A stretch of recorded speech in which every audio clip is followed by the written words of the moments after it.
All right, Wall Pass Wednesday. You know what that means. Anything's on the table. John here, you there. Thanks for dropping by as you always do.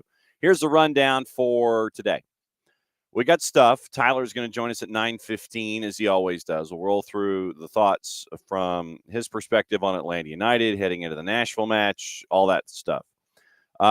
Anything else going on in the world of soccer too, and God knows where the conversation goes because once again it's me and Tyler on a Wednesday. Hour 2. It's we go over what happened last night in the GHSA.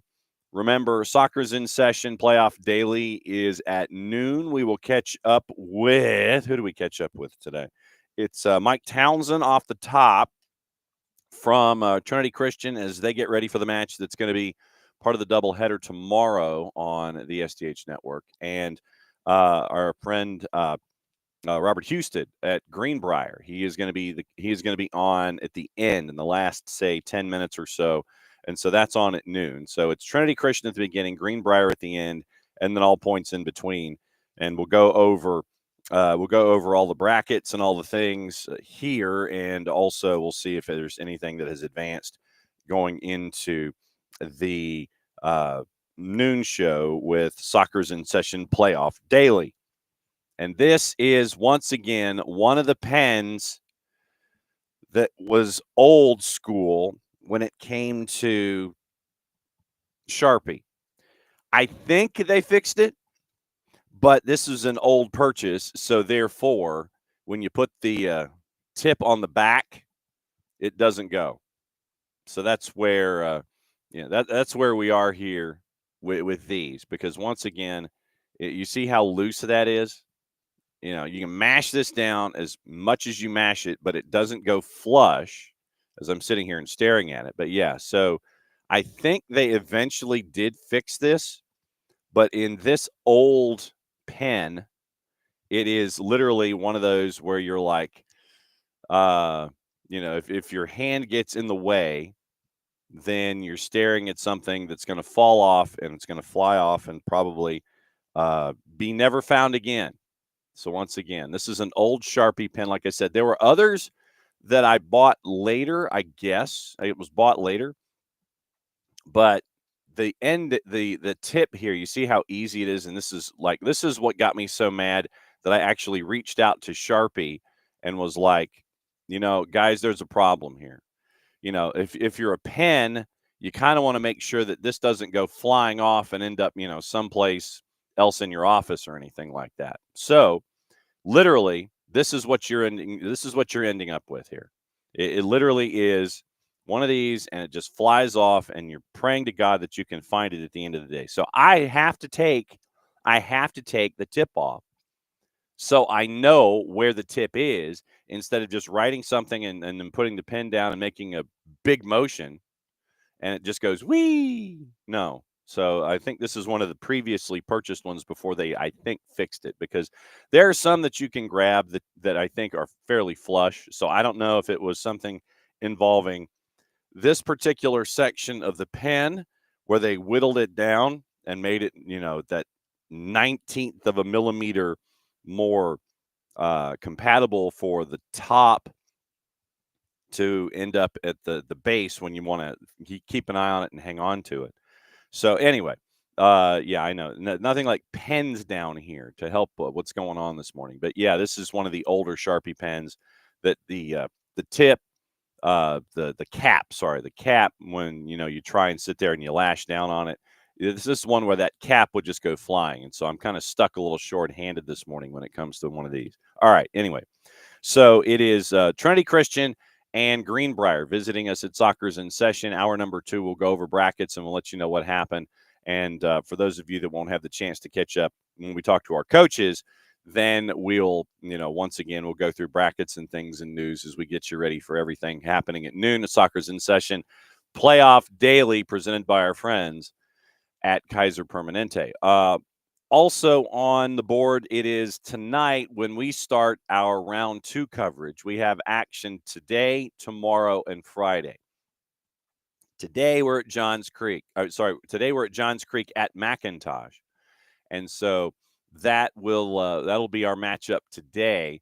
And so that is how we're going to start round number 2. We're going to start round number 2 at McIntosh, and that's that particular broadcast. We're really looking forward to it, and it'll be a big one with McIntosh and with Johns Creek on the boys' side. So we'll keep an eye out on that one for you, and that'll be our matchup tonight when it comes to the games of the week. Tomorrow it's a doubleheader at Trinity at Hebron Christian as Mount Vernon goes and Trinity Christian goes, and so we'll have those for you at 5:30 and 7:30, and then Friday will be in Calhoun for Calhoun hosting Johnson Gainesville. That's at 7 o'clock in Calhoun. So that'll be the rundown for this week. Today, once again, Johns Creek at McIntosh. Keep an eye out on the network on soccerdownhere.mixler.com. You can also download it on the Mixler app. You can also do it at soccerdownhere.net. You go to the listen tab, you click on it, and there's like the big siren that's going off right next to it when there's a live event. And then it takes you to where you can choose, if we have both SDH and SDH2 up and running, where you want to go. So today, Johns Creek at McIntosh. Tomorrow, the doubleheader involving Hebron Christian, Mount Vernon, and Trinity Christian up at Hebron Christian in Decula. And then Friday, it's Johnson Gainesville visiting Calhoun on the boys' side. So that'll be our Wednesday, Thursday, Friday for you this week. And we'll let you know what's going on when we get into round number quarterfinals. That's what it is. Round number 3, the quarterfinals. When we know, probably over the weekend, we'll let you know what's going on there. But the quarterfinals are next week. 3 days of round number 2 to go, and we'll go over what happened yesterday in round number 2, day 1, in hour number 2. In addition to everything else going on around the planet, there are some stories to get into when it comes to England and bunch of different levels there that need to be discussed, and we'll get into that coming up in hour number 2. Dylan Butler is stuck. I wouldn't necessarily say stuck. He's doing the high school lacrosse beat in New York State with high school. So Dylan will be with us next week, and we'll break down everything that is going on up in the Northeast. Morning, Alex. And so that's the rundown for today. So hour number 1 is with Tyler, and we'll break down everything from the SNS perspective when it comes to Atlanta United and what the fans have thought there. We'll walk through that. And then once again, hour number 2, it's the rest of the world, your AM news, high school here in the GHSA, considering round 2 is now underway. We'll go through all of that stuff and all the other news that's fit to print. We'll get into that coming up in hour number 2. So roll through the promos while I have a chance to do that. And once again, when it comes to all the things that you can do to help things out, to help everything out, here's what you do. Olive in New York, you can get your jersey. You can get your first ever SDH jersey, and once again, floppy collar Navy jersey, Kaiser Permanente across the front, Beyond Goals on one sleeve, Soccer for Good on the other sleeve. And once again, you go to Olive in New York, and that helps out our Soccer for Good efforts here in 2025. Marshall Island Soccer Federation, once again, we're helping them with meetings of expenses and everything. Remember, the Kickstarter campaign is up and running for them. And if you are interested in making sure that they can have that first tournament coming up in mid-August, you can help out with the Kickstarter campaign. They're about 75% to their number. They're about 7,500 short, and they've got about 2.5 weeks to get there. Because remember, it's an all or nothing thing. You can buy all the gear and do all the things and buy all the stuff, and you can get that from England. But if you want the Matty Cruz modeled scarf, that was a collaboration between us and the Marshall Island Soccer Federation, that comes from me on the other side of this door. So other side of this door has the Marshall Island scarves. You can get that from me, even though you order it from them. The rest of the stuff ships from England. So really cool stuff there. We'll try and catch up with Lloyd and Matt and find out how things are. Hopefully after a successful Kickstarter campaign, because it's all or nothing. So if you donate to the Kickstarter and they don't make their number, you get your money back. But we don't want that. We want them to have that tournament with Guam, the Turks and Caicos, and the U.S. Virgin Islands, the Outrigger Challenge Cup in that second full week of August, where it is 14th and the 16th. I think that's the Thursday, Saturday. That's when your championships are. But that whole week is going to be an experience for them. But yeah, the the number that they've got, the 25,000, I'm guessing that's for travel and getting everybody there and infrastructure and things like that. Then there are other expenses past that point too, but the Kickstarter campaign has about, I think, 18 days left. So if you are so inclined, then you can help them out and bring the beautiful game to Northwest Arkansas in the middle of August. Please do. So let's see. Grady Baby and Grady Baby Co. What you can do there, get the Soccer is Just Better in Atlanta gear. You can get the sweatshirt, the T-shirt. It's red, it's black, it's gold embossed lettering on the front. SDH logo on this sleeve, on this cuff, and the Grady Baby logo on that cuff. And what you do there is you get to help out the Atlanta Public School soccer programs in the middle schools. And so that's what you can do with that particular program. Going morning, David. And let's see, what else have I forgotten? So it's Grady Baby, it's Olive and York, it's buy stuff at SDH and soccerdownhere.net. You can get the new logo in there. Jason has retrofitted a couple of the local teams, and you can get that gear. I think it's the Attack and the Ruckus. And so Jason retrofitted, and you can get that gear there. I know I'm forgetting something. Oh, become a Fanatico on the Chant app at group.chant.fan, and I'll do the email later in hour number 2. Group.chant.fan/soccer-down-here/join. $10 a year goes to our Soccer for Good campaign. You get a lot of cool discounts from a lot of cool places, including Chateau Arenal in San Ramon Province, Costa Rica. I'm not kidding. Seriously, you can get that discount by being a Fanatico and going onto the Chant app, and you get all of our conversations and things like that on this fancy thing that's called a phone. All right. 9:15-ish, I'm rounding back because I talked too long. And so now it's time to bring in Tyler and break everything down from the SNS perspective as we always continue our informational journalistic exchange program when it comes to Atlanta United. What is up, sir? What is in the mug? This is sweet cream liqueur coffee. Oh, see, now you had the first 3 words, and I'm like, yeah, that's probably where a lot of folks might be. You went sweet cream liqueur, and I'm like, yeah, that's breakfast for some folks, especially with the run of form recently. Yeah, with the way things are going right now, I thought about just pouring it full of Bacardi and calling it good. Just going sweet cream liqueur and forget the coffee part? Yep, entirely. Okay, so sweet cream liqueur coffee. It is quite tasty. How did you stumble across this, sir? My wife found it. The boss. I think it was at Costco, if I'm not mistaken. Are you a Costcoian? Yeah, I go wherever the deals are. So now we have down here, like we're right next to an Aldi, and I actually like Aldi. Oh yeah. But we've had Sam's here forever. Then there was a BJ's, which closed years ago, and then they just opened it back up. Yeah, not it, but another one. And so that opened up a couple of years ago, and then they just opened Costco up about a year ago. And so now we have all of them, like all 3 of the big warehouse stores to go to. And so we just kind of go wherever we feel like, wherever the deals are at. Yeah, and that's basically it. You're sitting there and you're looking for coupons and discounts, and it's like, okay, today it's like Johnny Infantino. Today, I feel Aldi. I feel Costco today. I feel Costco today. Yeah, so I just have this vision, with him in the suit and the sneaks, and he's kind of figure out where today I feel Sam's. Yep. Just it's that vision just pops into my. But I don't feel like that traffic today, so maybe I will feel more Costco than Sam's. Today, I feel Costco. Yes, yeah, absolutely true. All right, so I know that you guys over at SNS, you always at the end of the weekend, and you have your end of match. You have your end of match programming, you have your end of weekend programming, and then you have your beginning of the week programming, and you're going to have your middle of the week programming.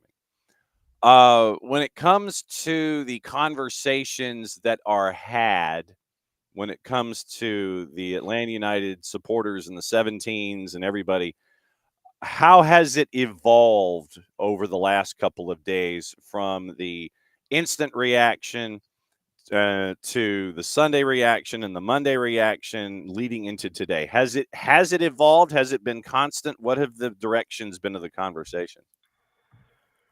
It hasn't evolved as much as I think I would like, only because I think I would like for things to just be more optimistic around Atlanta United, and it's just not right now Yeah. for obvious reasons. And I mean, look, from a fan perspective, individually, like, yeah, I'm frustrated. I'm irritated. It is. I would be concerned if someone wasn't. Oh, for sure. And I mean, like you talk about our reaction show. I mean, forget spaces. We of course we do Twitter Spaces right after the game, right at the final whistle, and that's the wild, wild west because everybody's emotions are running hot. And I mean, again, fans have a right to feel the way that they feel about these bad performances. And I mean, back to back 3-0 losses is bad. Yeah. Forget everything else before that. And so then you move into Sunday, and I think it turns from like straight up anger to honestly, like, unfortunately, I think Is it apathy. the 7 stages? It's I think it is. I really think it is. It might even be more than that. And I don't know. We're getting well on our way to the end of the stages. You're like denial, acceptance, grief, all of those. That's why it's like, does it backtrack? Does it go from 1? Does it go forward 3, and then you dial back 1 or 2, and then it comes back and it shoots past a couple and it goes Well, I into? think it was doing that for a while, right? Like it was like, all right. You wake up on Saturday morning. There's some hope, and then the opening whistle blows, and you're like, all right, here we go. And then things just kind of, curve downward. And then by the end of it, you're just like, I'll give you an example on Okay. our watch along. We did the watch along for that one for patron members. And I don't know, we had probably 15 people in it. And everybody's just having a good time talking, right? They're watching their game and all. And it got brought up, I think, probably at halftime. They were like, "Hey, man, if we weren't doing this watch along, I probably would have turned my TV off already." Oh wow. Because it's just I'm tired of like seeing this stuff happen on a weekly basis. And that's real examples of just like how some of the fans felt. There isn't as much kind of jumping back to being optimistic week after week anymore. Now it's just like this is where we're at. We're somewhere close to one of the 7th circles of hell, and hopefully we can get out of it soon. So, all right. So if we go through the 7 stages, so it starts off with it's shock, and I think that would apply. Yeah. Denial, not that you don't believe it, but how can this happen? How can this have been one thing and now it's not? Then you go from that to anger, and I think a lot of folks may just go straight from 1 to 3. Yeah. Or Then, 0 to 3 because I think some well, people aren't even shocked anymore. yeah, so it's like literally, so you go from shock to denial to anger. Bargaining is number 4, depression is 5, acceptance and hope is 6, and then you process. That's number 7. I Look, think some people were making it to number 6, and I don't know that anybody's really making it to number 6 anymore, and that's a sad place to be. yeah. Um, I think week in and week out, like you look at the schedule, right? And you think, all right, well,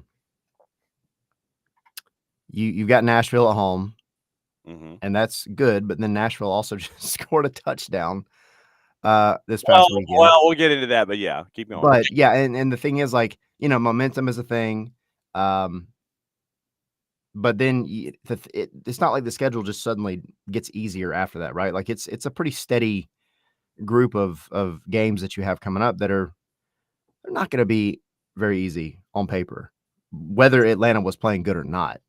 And then of course, we look at the wonderful road trip that's happening during the Club World Cup, and so yeah, I mean, I think people are just struggling to get back to that optimistic point of view where they're like, hey, man, maybe this will be the week that the DPs actually like step up and, be game changers. And maybe this is the week that the chemistry finally clicks or whatever. I don't know. I don't know. And the thing is, like, I don't even know how to answer. I don't know how to fix it. Like, we go through as media and all trying to figure out like, all right, what could be done differently? And it's like, I struggle to find any answers for you at this point. So, you know, And I think that, to your point, I think that the second one leads to the first one. It's like, is it changes that lead to the results, or is it chemistry that leads to results, and those kinds of things? When you're kind of processing how things look, what are you anticipating? Are you anticipating a week that is halfway finished at the Children's Healthcare of Atlanta training ground, where Ronnie Dyla and the staff are processing all of the information with everybody, and it's like, okay, whoever gave me, regardless of price tag, regardless of level of MLS experience, uh, are you looking at those folks? Like I said at the beginning of the week, I said, if I'm Ronnie Dyla and people are asking me, like, starting on Monday, what my starting 11 is going to be against Nashville, I'm like, nope, don't know yet. And it's like, we'll figure it out as the week goes along, and then I might have an answer for you Friday, or I might have an answer for you Saturday afternoon. It's uh, everybody's out there fighting. I want to see the hope. I want to see the fight. I want to see the love. I want to see everybody out there for one another. But I also want to see who's got, as we say in the South, the want to, and who wants to get out there against Nashville. And literally, it's almost like, Noah Cobb with the flag, running out onto the field, and he's ready to go because we saw the tease for the new Root episode, and Noah is fired up, and he's PO'd, and he's disappointed, and he's almost to the point of tears, and that's because he's been here since he's been 13. So he's 6 years into this. And so I think it's those folks that you want to go into the foxhole with. You want to carry the flag. You want to go running out there onto the field, and you're ready to rock and roll. I think that's part of it for Ronnie, in addition to, okay, my stars, what am I going to get from them? My DPs, what am I going to get from them? And then who's got the want to, and going up against a Nashville team that just hung a touchdown on Chicago. Yeah, I think you have to go into this match looking at it as, the entire team sheet worth of players are going to have to contribute. It can't just be whoever the starting 11 is. Like, you got to get something out of them, and then just hope after that. But you're also at the point now where Ronnie Dyla, I think, just has to try something different. And we can talk about tactics. There's always that universal argument now of who plays the 10, whatever. Like, something different has to be done, because you've essentially done the same thing for the past few games, and it just hasn't worked. It's not clicking for whatever reason. And, it is disappointing that maybe the self-motivation isn't there. Again, from the perspective we have looking in, the players can say all day, this is my club. I want to be here. I'll bleed for this club. I'm not necessarily questioning the motivation. I just am saying what I see from this viewpoint and what the fans see, which is, it seems body language on the field seems like they don't care as much. And that's a problem. Like, you the players that go out there week in and week out, Noah Cobb, for example. Yeah. That when things are going rough, as they have, he makes it obvious that he is unhappy. He's trying to rally everybody. He's trying to do his thing. He's not in the corner hanging his head, kicking at the grass. Like, he's trying to get things going. So yeah, when it comes to the lineup, man, whoever is out there, it could be Cooper Sanchez. Yeah. Training with the first team. Right. If he shows that he freaking wants it this week, put him in there. Like, I remember in high school, last Tuesday. Yeah, right. I wish. Baseball team, big baseball team, right? And you have typically like some of your guys that'll start, and of course you're rotating in and out, whatever. We went through like a skid of like 3 or 4 games where, we it was rough, and we lost like 4 games in a row. And at one point, I remember I overheard one of the parents getting so upset after the game to the coach, and he was like, "Why don't you just play everybody else? Start them. It's not like you're going to do any worse." And I think that's kind of how a lot of fans feel right now about Atlanta United. Like, you don't have anything to lose at this point. It's not looking good for you. It's the worst start in club history that we've heard a million times. Yeah. it's not going to hurt anything to try something different. Nobody's going to blame you if you're Ronnie Dyla. If you go trot out a completely different lineup, if you sit a DP or two or whatever, nobody's going to blame you, because at this point, what you've had out there just isn't getting it done for whatever reason. Yeah, and this is a point that Jared has made, in various points. It's just like there's nothing wrong with sitting somebody and just have them, and it's like, don't take it personal. Just sit and watch. Just sit and catch your breath, get caught up, and just everything's cool. I don't think necessarily formationally you have to change something, considering that you're going up against a Nashville team that has just one up top. Yep. So that to me means two center backs, and so I think that it's going to be the 4-2-3-1 or a 4-2-2-2 or whatever you want to phrase it as. But so for me, you're looking at probably what, all things being equal, it's probably some combination of Pedro, Brooks at right back. Perhaps you're looking at Noah. Everybody is like, yeah, Noah Cobb. We want like 11 Noahs out there. Yeah. Nothing wrong with a lockdown free safety.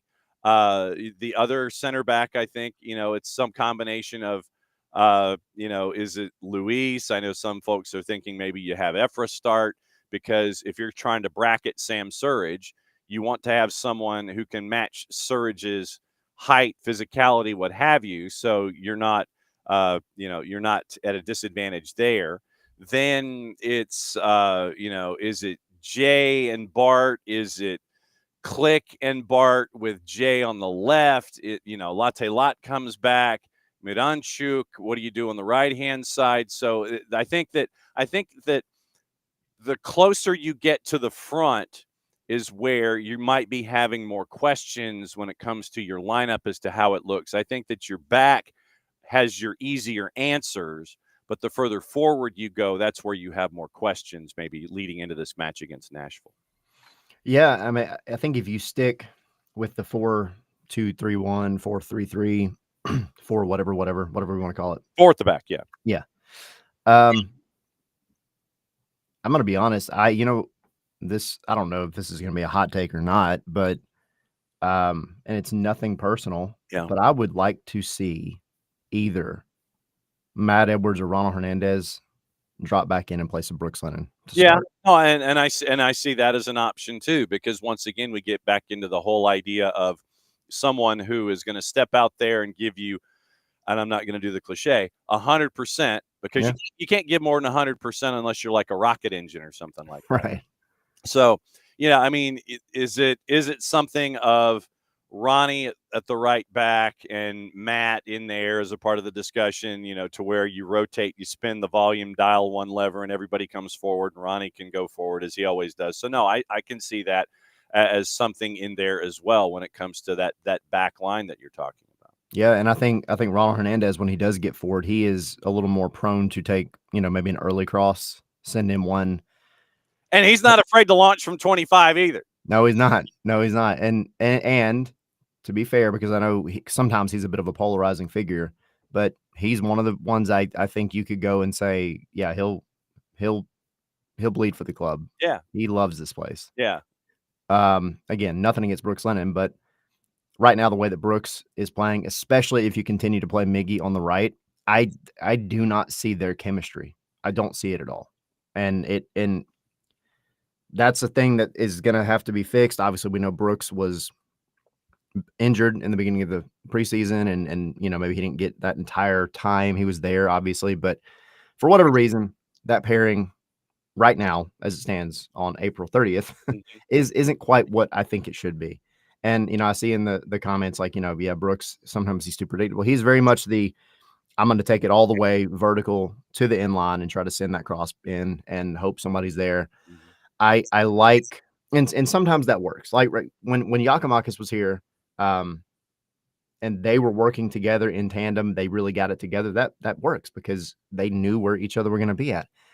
Latte Latte is too free flowing, I think, for that. And I think you need a guy who is going to pick their head up early and say, oh, look, there's my guy right there. And I'm going to drop a dime and have him go up and get it because he can go up and get it. Yeah. This dude has ups Yes. way better than most of MLS. Yes. So just from that right side perspective, and that also kind of frees up Miggy, because if you've got, a guy that's coming in from the right deep, that's going to be able to play in those early crosses, then it kind of takes a little bit off of Miggy again, if he's playing on the right, to be a little more free over there and not have to worry so much about the tandem, the chemistry with whoever's making that overlapping run, et cetera, et cetera.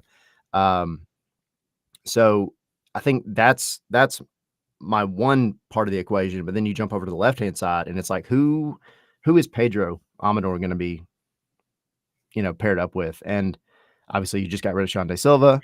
So I guess the main option off the bat would be Edwin Mosquera. But, do you want to start fast, Eddie, or do you want to have somebody on the left that's going to give you 60 or 70? Yeah. And have Mosquera come in, run like hell. Same idea for a Luke Brennan, who you're running for 60 or 70, and then late against a back line of Nashville's that has been prone to give up goals, you bring in fresh legs, and they're like, oh, here comes Luke Brennan, and who is the Atlanta United version of Larry Bird, with the how do we phrase? Extracurriculars, the extracurriculars and the expressions and yeah. the free flowing dialogue, shall we say, and Edwin on whichever side. So you bring in Luke or you bring in Edwin late, and you bring them both in late, and they're running at that back line, and that back line's going, oh crap, and that's the kind of thing that you're looking for there, possibly, as an idea. Yeah, I mean, and even then, again, if Dyla, to jump back on this horse for a second, if Dyla is going to play Miggy at the right and Alexi at the 10, I do think Alexi does tend to soften up a little bit as the game progresses. So maybe he gives you 65 to 70, and then you pull him, move Miggy to the 10, and then you have Luke on the right where he traditionally plays, for the twos, and then you have Edwin on the left if he can give you that amount of time. Then who's your point guard at that point? Maybe Jay. I don't know. I'm struggling, but and then that leads me though to the midfield conversation. I didn't like, as much as I wanted to, the pairing of Slish and Click in this past game. I thought it was too slow. I think you need to have Jay in there with one of them to give you a little bit of speed and legs. And to your point, we also don't know how close to 100% Mateus Click is. And I think that he gave you everything that he had, but we don't know what his tank is right now. Yeah. And so that to me was that was the question for me going in was, okay, you're starting Click, but I think he gave you everything he had, but we don't know what everything he has is on a weekly basis right now. Yeah. And if he can, seeing him in the preseason, some of the stuff he was doing, I was like, oh, this is great. Now, he's coming off the injury. I mean, he hasn't really been healthy much the entire season so far. If he can really get it back, then absolutely. Then you're looking at, I think, obviously that pairing that should, in theory, work really well because it's that Polish connection, blah, blah, blah. But I think Jay right now just he still falls in that category of guys that just, you see, they want to be out there and they want to give it all. And maybe it's not always the prettiest, right? Because he's young. Noah Cobb's young, right? They're going to make mistakes. Yeah. But they're giving you something going forward. They're giving you off the ball movement. And we were in this watch along the other night, and by about that 70th, 80th minute, we were like, where is anybody moving off the ball, trying to make something happen here? Like, I understand you're down, severely. Not take away just the one game, but you've had, running games where it's not been great. But for 90 minutes, you've got to play your game. You've got to be trying to create chances. And part of creating chances is having off the ball movement. And it just wasn't there in this game. And a lot of that starts with the midfield. The midfielders have to be creating angles, taking away angles, helping the guys in front of them get on the ball and things like that. And it just wasn't happening. Of course, again, I know by that point, a lot of things have changed, but I think you need some energy or the perception of energy, right? Like Latte Loth, when he's on, I mean, he's going to move. We know how much he's going to move. When Noah Cobb's playing, he's going to be everywhere he possibly can be as a center back. Jay, all over the midfield. Now, will he make a wayward pass or two or three? Yeah, absolutely. But he's giving you something every minute that he's out there. So it's a very long-winded way of saying I don't know what the heck we're going to do this weekend, but I think there are some options that are better than what got rolled out this past weekend. Yeah, and I think that one of the points, in our initial discussion about the 7 stages, there's one point that has been made in the Twitch pitch this morning. The last thing that you want in this is apathy. Yep. And when it's when you're talking about something, you either want to be very good or very bad. You don't want to be average, because when you're average, the conversation is just kind of like, when with the extremes are when you get your conversation pieces in.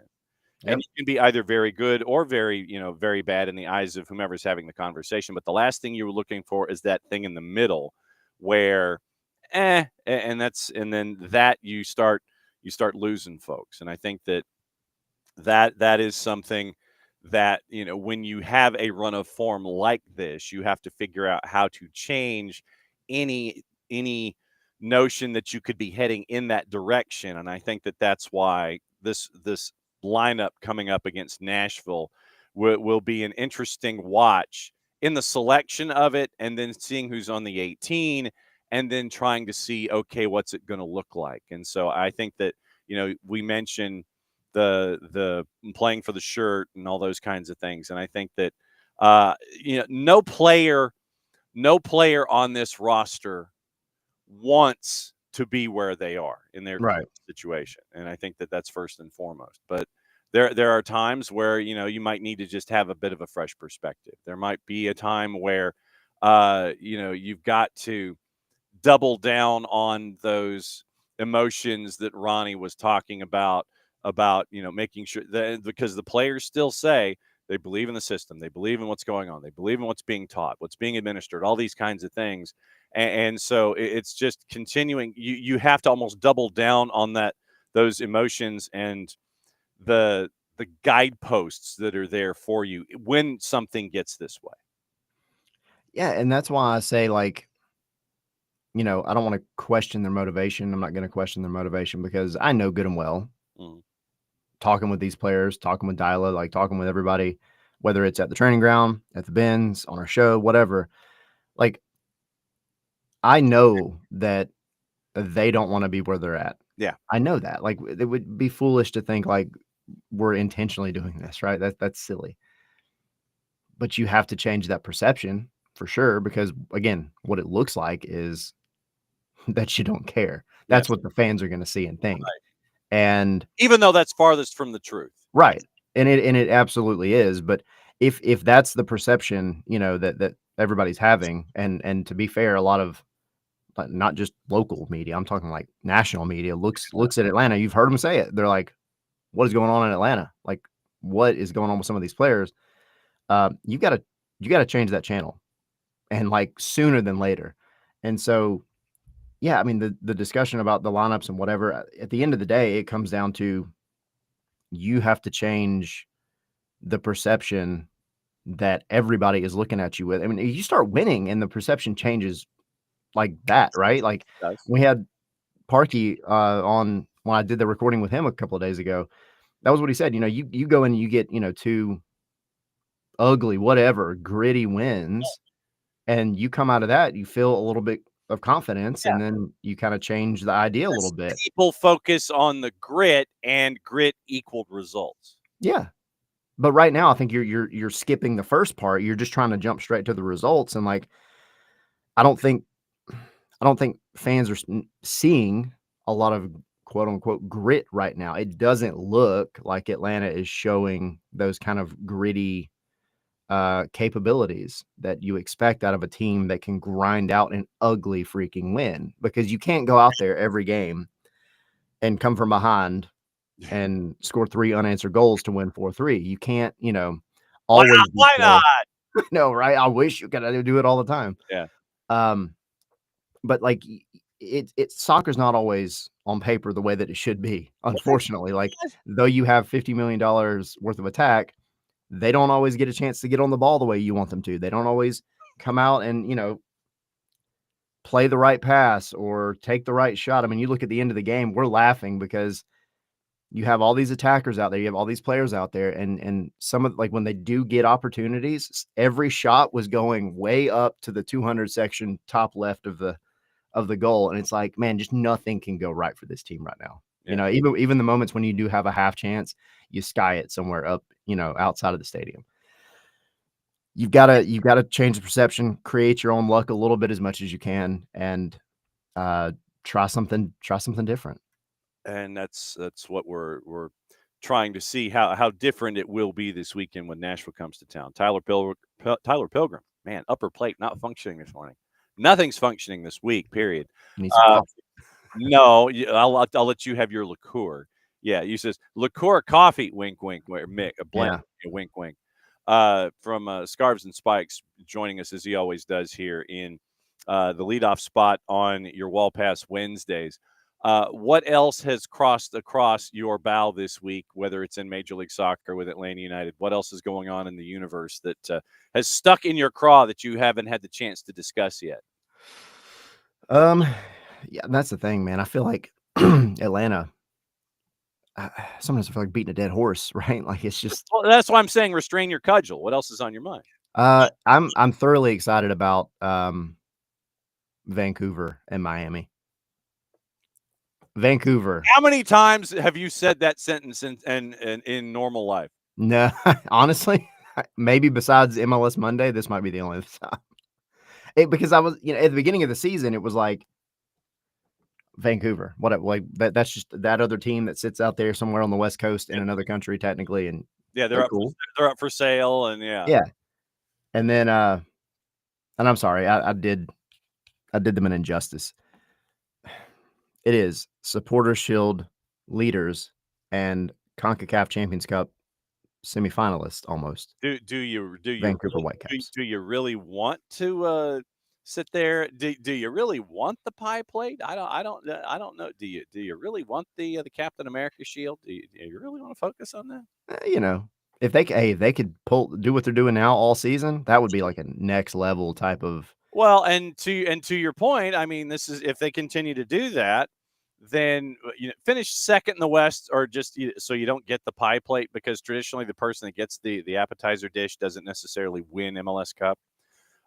Juice boxes, by the way, for that one tonight at 8:00. Messi and friends are, and this is just for the match, not for the tie. Messi and friends are a minus 179. Your draws a plus 333. Vancouver is a plus 421 to win the match outright tonight. What do you want to bet? Which do you think happened after Sunday at about when was it? Like maybe say 7:15. What do you think happened first? Do you think that Messi and Mascherano locked everybody out of the dressing room? Or do you think Messi and Mascherano locked everybody into the dressing room and threw away the key and snapped it in the lock, and everybody had to kind of sit there and mull over what happened with their particular matchup with FCD? I think. Did Messi go after everybody with a spork? Yeah, the Mascherano is chasing after people with butter knives. It's like, bruh, what are you doing? I think he probably took Messi and all of his friends, took them in the locker room, and locked the rest of the team out and said, when y'all aren't on the field, we can't rely on anything. If y'all were there, this game would have been completely different. You see what they did to you, you got to go and fix this at Champions Cup. All right? Don't let that happen again. They can't be trusted anymore. No, I don't know, man. You talking about a collapse. That's awful. I mean, it's exactly what Atlanta did with New York a couple weeks ago, but at home, that's frustrating. But I think you have the added benefit of, again, Messi and all of them. They've been through this a million times. They have played this type of stage, these types of games more times than most players will play one, like in their lifetime. So it's just you've got to go out knowing that you've got your full strength roster for the most part, but you can't underestimate Vancouver, even if you are Messi. I mean, you run the risk of pulling that Atlanta playoff type deal last year if you underestimate Vancouver, because they're playing very disciplined, fundamental soccer. They're getting the job done. I mean, it doesn't really have any hallmarks other than it's just good soccer, right? Like, it's not like, 2018 Atlanta was attacking, free flowing, like they hit, and they hit like a freaking thunderbolt. Or LA Galaxy, they counter with the best of them, and they're scoring goals like crazy, in their prime, or Columbus, where they just control the game from start to finish. Like, I think Vancouver they take their chances, and they're so clinical. You give them an inch and they're going to take a mile. And if Miami goes into this match thinking just because they're Miami, as they have done before, they're going to, make this deficit up, then I think they're going to be in for a very, very, very frustrating next morning. I'll put it that way. And once again, 8 o'clock tonight. Hector Said Martinez Sorto is the man in the middle. And I'm trying to see if I can find any stats on said center ref. And also known as the mathematician, a Honduran Okay. a Honduran football referee listed with FIFA since 2017. At the age of 10, began the dream of being a ref with the example of his father, made the decision to become a ref. Youngest to make his debut in matches in the Honduran Professional League, the Liga Nacional, at just the age of 18. International referee for FIFA and CONCACAF 8 years ago. Officiated 2019 Gold Cup in the U.S., Costa Rica, Jamaica, CONCACAF U20s, 2019 FIFA U20 World Cup in Poland, 2021 Gold Cup. Officiated the final between the U.S. and Mexico, CONCACAF Nations League final between Canada and the U.S. Okay, here we go. On March 20th of this year, he was the referee in the Nations League semi between Mexico and Canada. In the 9th minute, Edson Alvarez kicked Derek Cornelius in his foot inside Mexico's 18. Martinez did not award a PK to Canada or caution Alvarez in any way. And this is in the Wikipedia's profile, so we know it's true. Oh, yeah. According to the laws of the game, quote, a tackle or challenge that endangers the safety of an opponent or uses excessive force or brutality must be sanctioned as serious foul play, end quote. So the mathematician is the man in the middle, and apparently there is outrage over this 33-year-old center ref that he's not giving cards, he's not giving PKs inside the 18. So we have that to look forward to this evening, sir. I don't know if it's a good thing that we're giving referees nicknames. And it's like, this is like UFC. I feel like Bruce Buffer should get out there and announce the referee at this game. Mathematician! And for a ref in a game where you have to count things that matter for one team or the other, I don't know that the mathematician is the best nickname or most flattering nickname to be wandering around with. But I don't know. That'll be interesting. So at 7:58, Bruce Buffer comes wandering out to the erector set and goes, "It's time!" And then the mathematician comes out, and he's got like he comes out from that center walkway. Yep. At the erector set, and he's got an abacus with him. or he's got a pocket protector, and he's got the glasses on with the tape in the middle.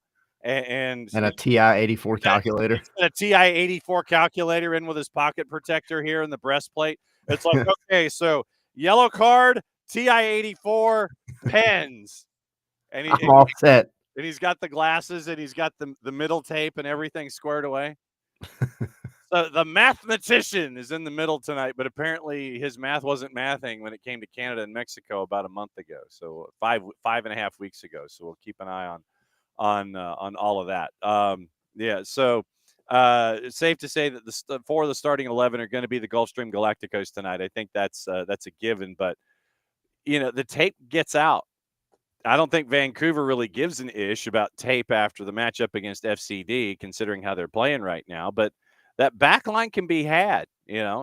I want to see what the back line looks like outside of a marauding forward, Jordy Alba, in this matchup. Yeah, and that's one of the things that we've kind of been touching on. I think Miami probably is better than they were last year.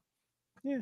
But the defense is still So do you want to come on loan 19-year-old young Uruguayan player and just, we may not pay you much, but right. but do you want to come and play with, Obando got his first start on the weekend. Do you want to come and play with Messi and learn from Jordi Alba and Busquets and Luis Suarez? Do you want to come and do that? Oh, no, we'll gladly pay you Tuesday for your services today. It's the wimpy approach for bringing players in to be a part of Messi and friends. How much cap space do you have? Raul Sanlehi's sitting there in the corner office. He's going, $4.28. Okay, I'm coming. That's the mathematician's other job. He wanders up to the second floor in Sanlehi's office. Yeah, I'm a capologist. So how much do you have? I've got this. Okay. So how much AM do we have? Let's see. We have about 3.6 million in AM, and we have maybe about $1 million or so in actual salary cap space. Mr. De Bruyne, line one. Kevin De Bruyne, line one. Because with all the Garber bucks you've got and with all the cap space you've got, after clearing it out for sending Robert Taylor and Julian Gressel away, and we'll get into Gressel here in a second. You cleared prorated about $1 million of salary space, and you've now got 3.6 in AM, and so I think that sets you up for at least knocking on Kevin De Bruyne's door, where he can negotiate his own contract again. And so you bring in De Bruyne to be a point guard in that offense in July for the stretch run. Gee, that might never happen. Yeah, right. Maybe never. They've got dibs on him. I mean, yeah, I would be curious to see how in the world him and Messi would gel. I mean, hopefully they'll figure it out. But I think we were saying the same thing about Miranchuk and Miggy. But of course, that's no disrespect to Miggy or Miranchuk, but right. De Bruyne and Messi are a different caliber of player for sure. But yes, they are. We'll see. I mean, look, it wouldn't surprise me at this point. It really wouldn't. And then, I mean, as far as like this game is concerned, Vancouver doesn't give a crap about any of that. They're just going to win. Yeah. And I think they will. I really do. I think, you can add all the attacking pieces in the world, but if you can't figure out how to stop the goal, then you can't survive. No, I mean, Takaoka's done a great job between the sticks, and Brian White and Ryan Gauld, they've done fantastic work. Sebastian Berhalter. I mean, you look at this group and you're going, okay, this is the Island of Misfit Toys. But, when you've got them all put together the way that they are up in Vancouver, and remember, this is a team that's for sale. This is a club that's for sale, and there is great fear in Vancouver that they may not be in Vancouver, which would be an actual shame. Yeah. But there's a lot of fear that somebody's going to purchase them and move them out of Vancouver in Major League Soccer. I know, and I've heard like nothing but good things about that. So I've never been, but talking with like some of the Western Conference like podcasters and stuff like on the shows like on MLS Monday and all, and we talk about like, oh, if we could go visit one of those teams, like nobody is like, except for those particular groups, nobody's like, oh yeah, go to LA or go to San Diego or go to Portland or Seattle, even like Seattle maybe. Yeah. Everybody's like, go to Vancouver. It's so beautiful up there. Like it's such a nice city. And to me, like I've said it on here, I think before, but they're one of those like quote unquote older MLS teams that just, they've always just kind of been there. And, but when you hear Vancouver Whitecaps, you instantly think MLS, right? Because it's one of those few soccer team names that are just Major League Soccer, right? They're not, a United or a City or an FC or all the above. Like they're their own thing. Yeah. And it's like the Sounders, they're just their own thing. And so they've always just kind of floated like wherever, kind of under the radar. So for them to be coming out this year when they're being sold, and we all saw what just has been happening with Wrexham and Canadians and everything else. For them to be doing so well this season And maybe some of that is in spite of everything. I saw Emilio ask, like, why are they gelling? Maybe a lot of it is just in spite of, like, all the crap that they're going through, Yeah. that they have something to rally behind. But it would be an absolute shame if they were to pull that team from Vancouver.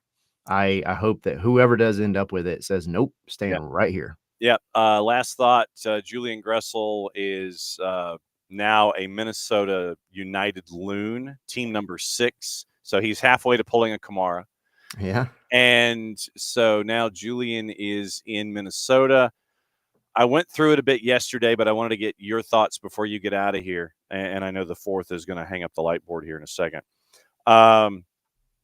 Right-hand side, it was Bongo Longwane playing a back, your right back in the back 4. Your right-sided midfielder is Robin Lod in the 4-3, whatever you want to call it, with Eric Ramsey, where they really don't care about possession. Julian has not played a single minute this year, and he was not rostered down the stretch in the playoff run last year. So right now, Julian is a very, very expensive roster piece, and we don't know what he's got. We don't know what the minutes will be, and I don't know if you're going to be uprooting the minutes of a guy like Robin Lod or a Bongo Longwane if you want him to play it right back and do what you would anticipate him doing. I see question marks all over this. I think when I looked at it, I envisioned, and I don't know if it would work, that who you take out was the question. Mm-hmm. But I think if you put Gressel in, you essentially put him where Robin Lod was playing. Yeah. Kind of a little further up the pitch, not necessarily completely in charge of being a defensive guy. I mean, he's gonna have responsibilities, but that's not his, let's say, main responsibility. Right. Because we know his frailties in that regard. A lack of playing defense. Yeah. So you put him where Robin has been playing and then move Robin over to the left because Robin is actually naturally left-footed. Mm-hmm. And I wonder if maybe that could unlock him a little bit more. And then we all know what Julian Gressel can give you when he's playing in that kind of sweet spot. But that's about the only thing that I would see reasonable, knowing what Julian can give you and what his strengths and weaknesses are. Because again, you don't want to just, if you've got somebody back there that is defensively sound, you don't want to replace them with Julian Gressel, right? Because he's going to give you some mistakes. But if you can move him up a little bit, let him, going back to the conversation about Atlanta earlier, pick his head up, near the center of the pitch and give that arcing long early cross in. That's his bread and butter. And you've got guys on that team that can go up there and get it. So that's, if I was putting the puzzle together, that's where I would put that piece. All right. Yes. So what's going on at SNS? So tonight at 7, we got our normal show. We'll have Nate Bucati on. There you go. He's back on with us. I actually will not be there. I'm going to be out all day after this. I'm about to head up to Kennesaw State. My son is doing a tour of the shrine, as it were, when it comes to Kennesaw and Atlanta United. It seems like there's always some tie in there. But yeah, so I'm taking Zane up there to do a tour because it's that time of his life where he's checking out colleges. Yeah. So you get to see if he's in Zane in the membrane, huh? Yeah. Okay. I like it. I'm gonna have to take that little soundbite and go use it somewhere. Nothing wrong with that, brother. So yes, enjoy the tour and take him over to the Fraction. And let him see what's going on there as he continues to take the e-world by storm. Yes. And so it's Nate Bucati on tonight with Tommy and Sid and Ache. Is that it?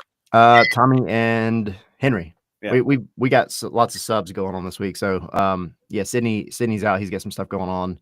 So it'll be Ache and Tommy, and then they'll be doing a recording after as well. So all right. So busy day. Yes, busy day on multiple fronts. So may Zane go up to K-State and see what's going on there, and sit there and go, you could rewire this, and it could be really cool. And if he does like an on-campus audition, he just kind of sits there and takes over, and it's just like, if you do this, poof, and like the whole campus, the whole place powers up. Yeah.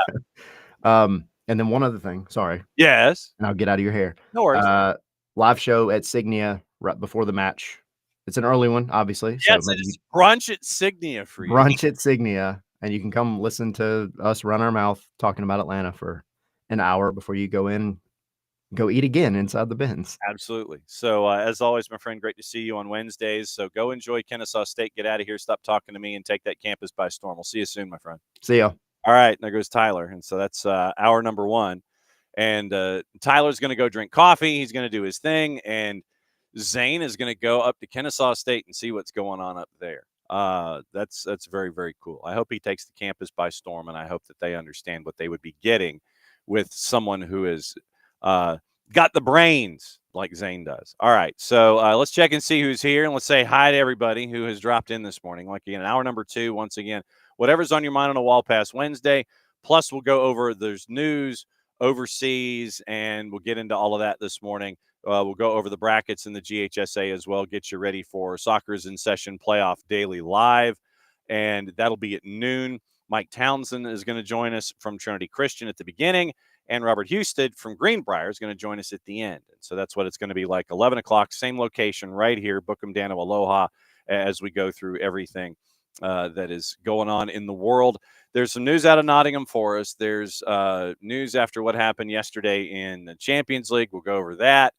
And once again, going over the facts of tonight involving Messi and Friends and the Whitecaps at 8 o'clock. And that will be on various and sundry networks. And you get to keep an eye out for that one. So let's see. Good morning, Alex. Morning, David. And morning, Michael. Morning, Michael Valverde. Morning, Michael Head. Morning, Michael Valverde. Morning, Emilio. And let's see. I'm trying to see who else is here this morning. Morning, Abby. I know that there was a bit of a discussion with FIFA volunteerism for Club World Cup, and absolutely looking forward to seeing who gets into the building and will see the Club World Cup from the inside and be a volunteer getting ready for 2026 on the outside. Morning, Wiley. And let's see. So once again, there's morning Alex and Michael and yes, everybody's like go Vancouver, beat Messi and Friends. Let's see. So Michael and Alex. Yeah, yeah. All right, scored. Yeah, they basically, if Vancouver gets one, it's over. Abby got her accreditation weeks ago. So morning, David. David wants to know, why can't Ryan Reynolds just add to his horizontal football operation by the Caps? I know. That might, and there has been a groundswell of thought that Van City Reynolds should go ahead and do that.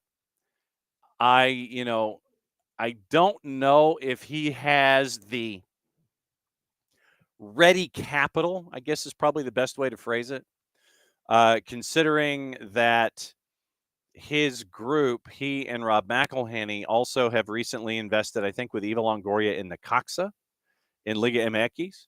They said it was a minority share, and I think that probably most of their resources, they were planning on asking for more investment and more investment help, while they are going to be getting a boost in revenue for going up to the championship. I think it's a $5 million boost in TV revenue. It goes from like 8 million pounds to 13. And they have been ahead of the curve for understandable reasons when it comes to revenue generated, when it comes to their sponsorships. They were ahead of everyone in League Two when it came to sponsorships, obviously ahead of everybody in the National League in sponsorships, and they were ahead of everyone in League One in sponsorship dollars brought in.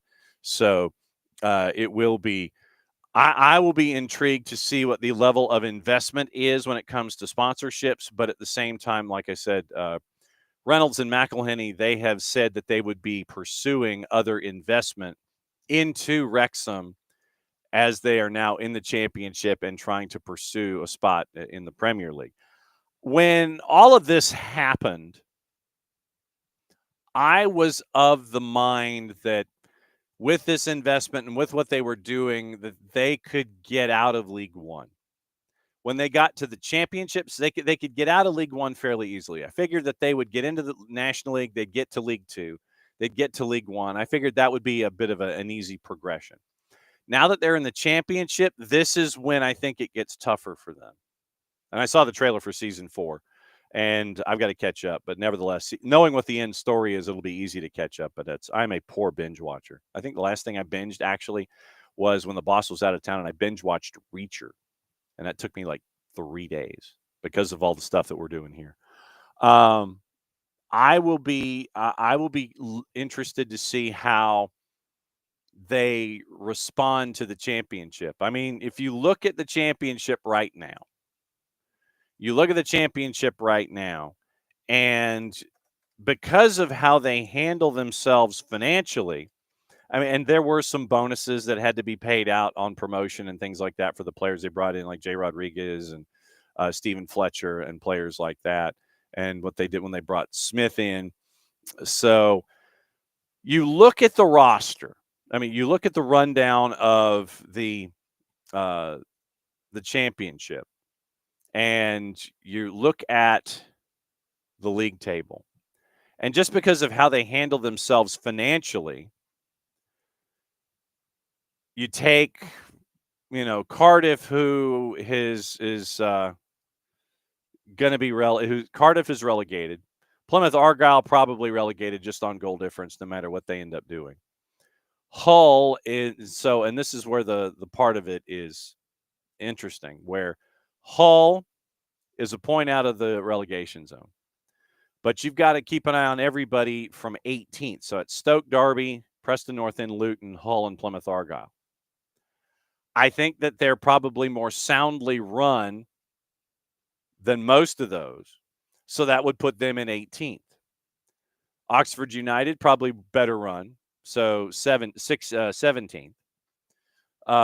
Portsmouth, they gave up a lot of goals. Portsmouth right now, I don't know what their operating budget is. So I think if they were smart, what you do in year one is survive. Stay up in the championship in League One. Because like I said, looking at the roster of the 24 clubs that are currently in the championship, I could have them easily in 17th, just with who they have right now. But then you're getting into, QPR, Portsmouth, Norwich had a bad year. Watford lost 21 matches of 45 so far. Once again, one match left in the regular season in the championship, League One and League Two, before they get into promotion playoffs. Watch, if you can, on Paramount Plus on decision day this Saturday. I think everything kicks off at like 10. So if you're not locked into your Premier Leagues and you can find a way to get to the activity on Paramount Plus, watch decision day this Saturday. I'll be at Mercedes-Benz Stadium because I've got to be there at like 9:30 in the morning. But if you have a chance, watch the chaos in these three leagues for promotion and relegation Saturday morning at 10 o'clock on Paramount Plus. That's your public service announcement for the day. So I would have them right now. Like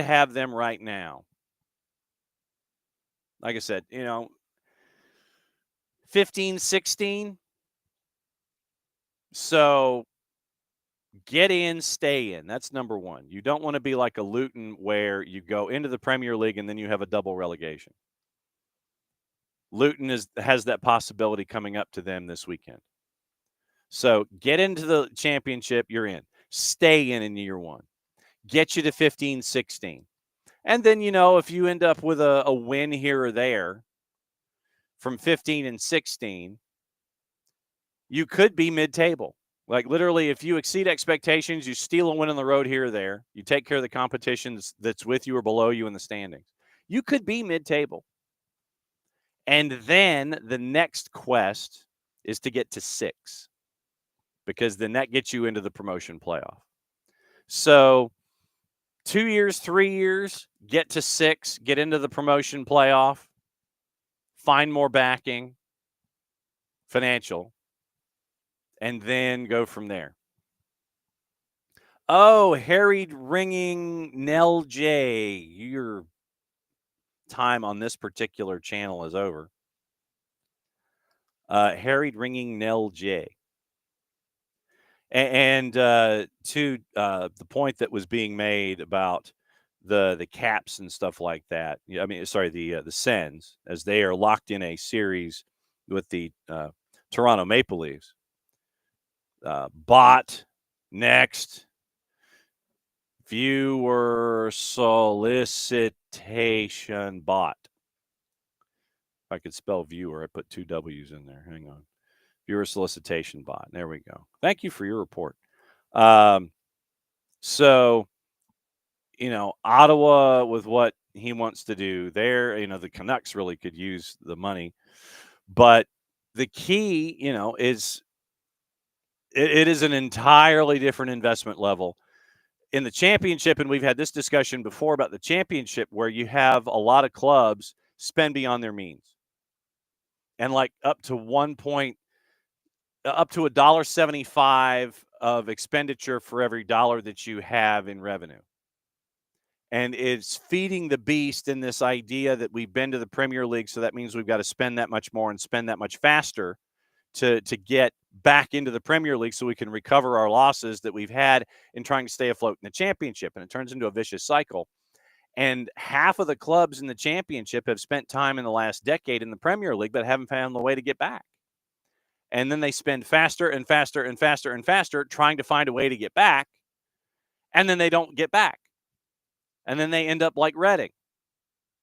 And I'm sure that Jessica Charman's ears were burning with that particular comment because they're still trying to find an owner that has drugged them into the mud 90 times over. He's not paying bills. Players haven't been getting paid.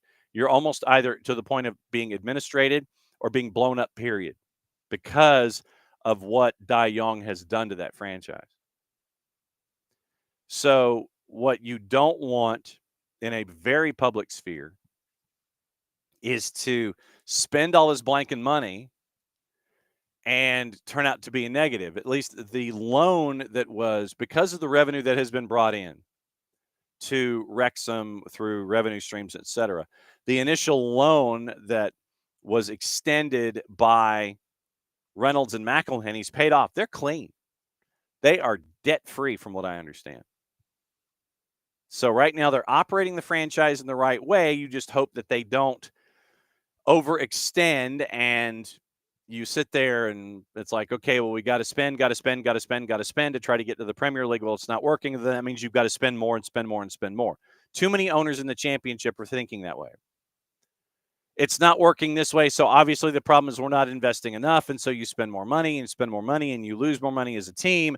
And if you don't do well, then you got to feel like you've got to spend more money instead of, laying out and doing things financially strong.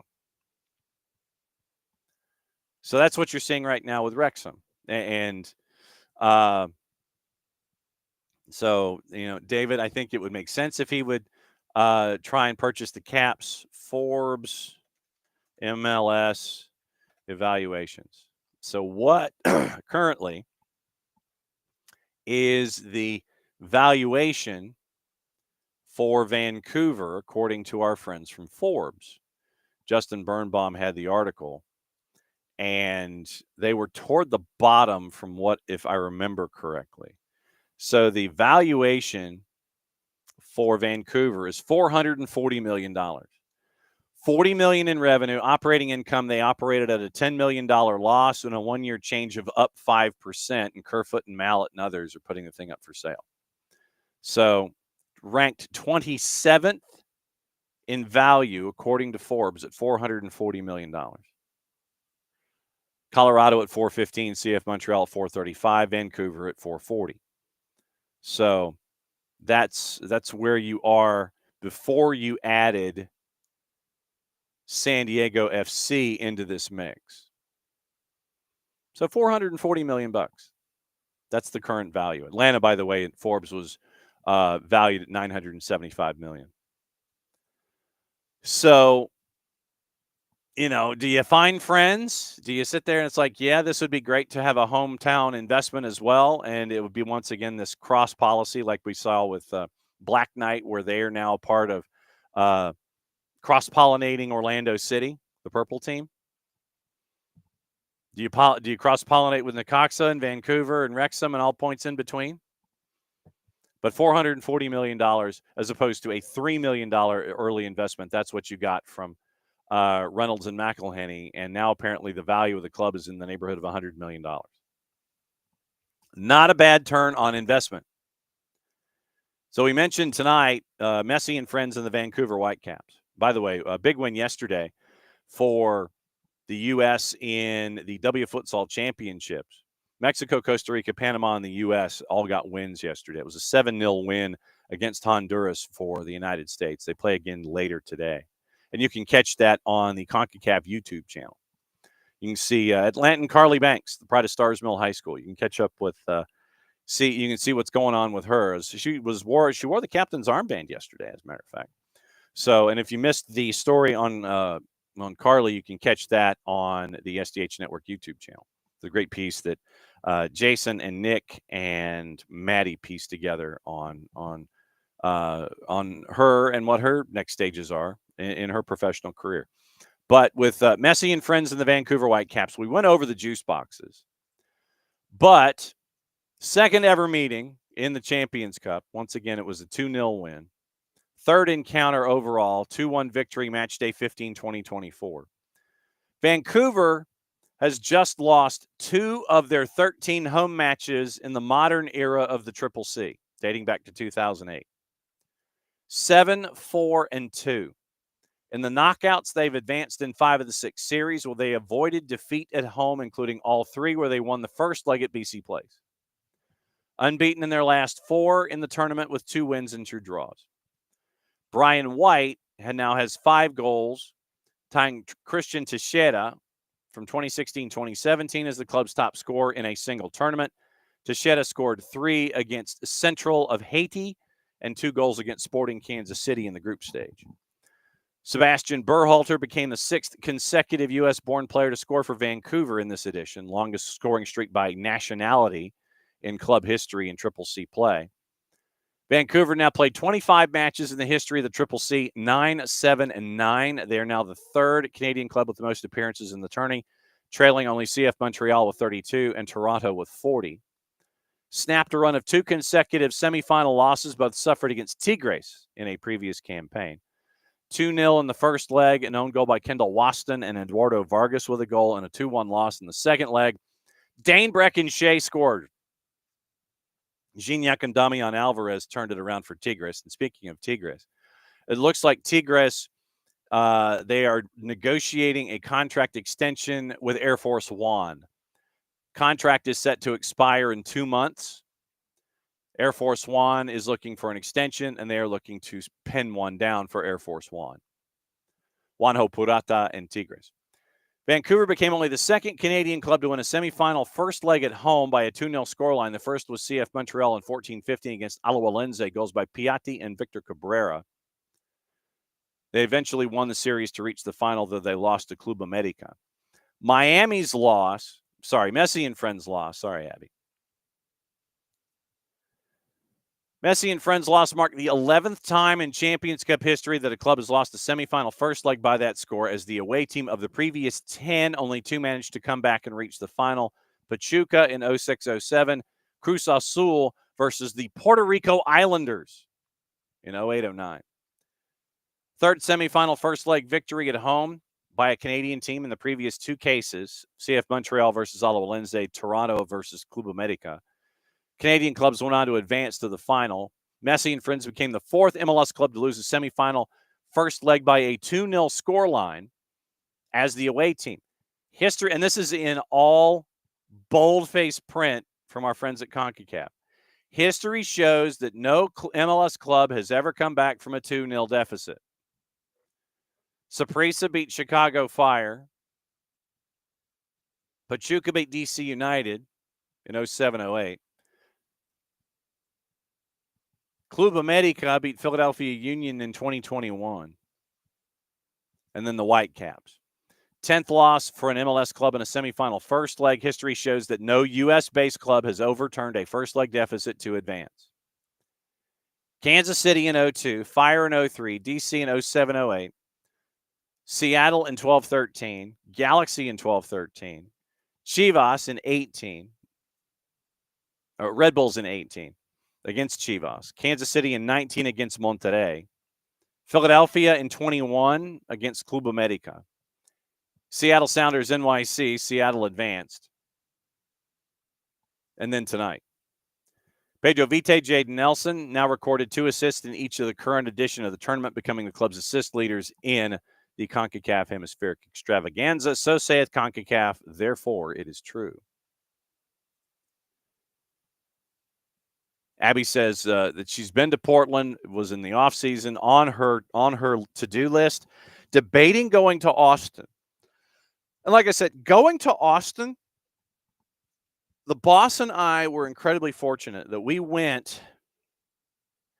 Alex will get into the Atlantic Station team store in a bit because it was just relocated. I don't think it was moved.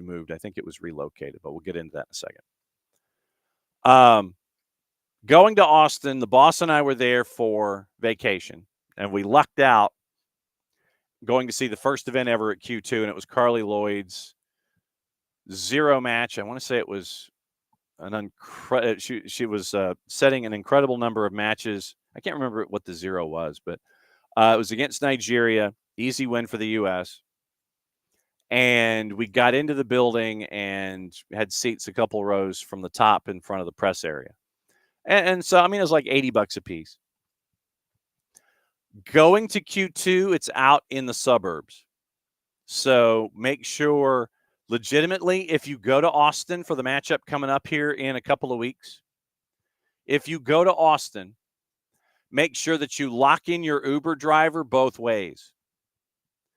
Because if you are attempting to go from, and I don't know if the setup is different, but when you go to Q2, we had the taxi deliver us to the industrial district, which is just down the block, and they've got breweries and things like that are right there. So it's like if the Chattahoochee Industrial District was a couple of blocks away from the stadium. Literally, you can see the stadium, bunch of industrial parks that have been turned into breweries and things like that.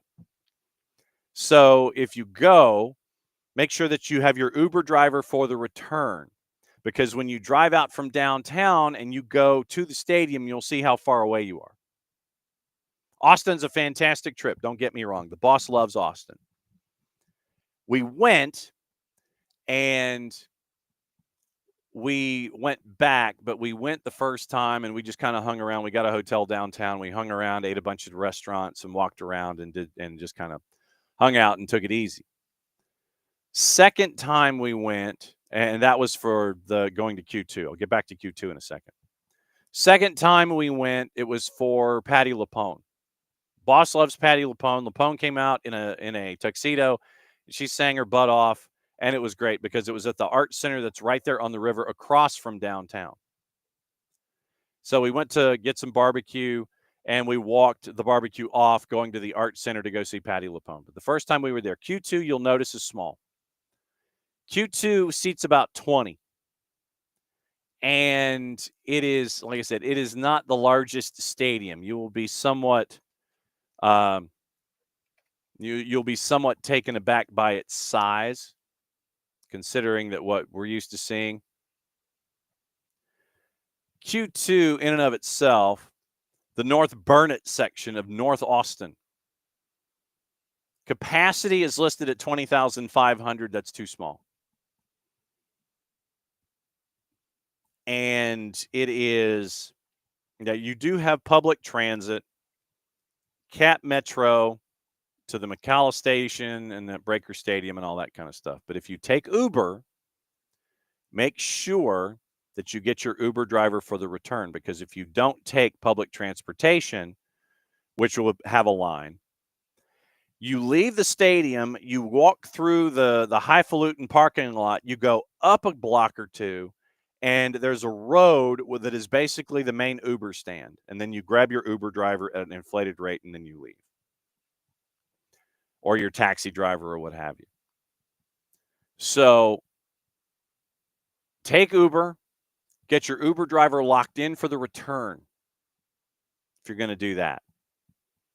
But it's 20,500, and there's only one bank of the four that has the room to expand properly, because it was jammed into a space and there's no real room for expansion.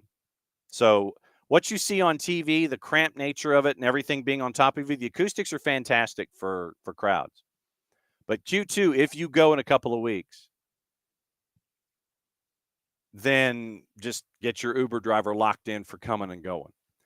Also, remember, for that midweek matchup in a couple of weeks against Austin, that is the first unified road match of the season. We'll have Marty Jellamy, the head coach of the unified team, because they have their season opener after the Nashville match at Mercedes-Benz. Stay.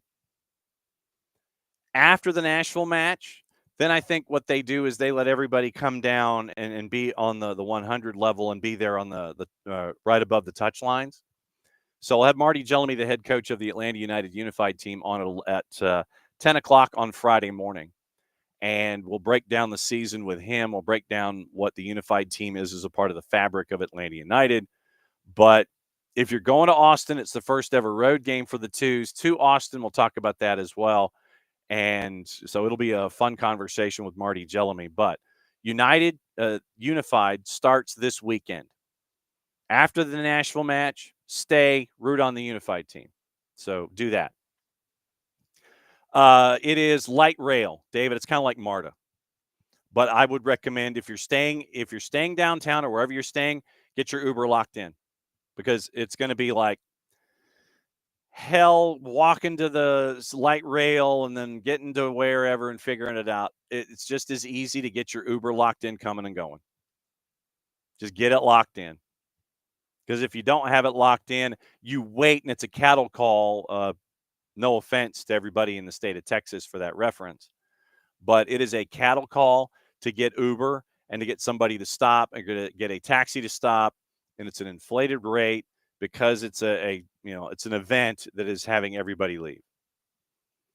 So go Uber, lock in your rate, coming and going, take care of it that way.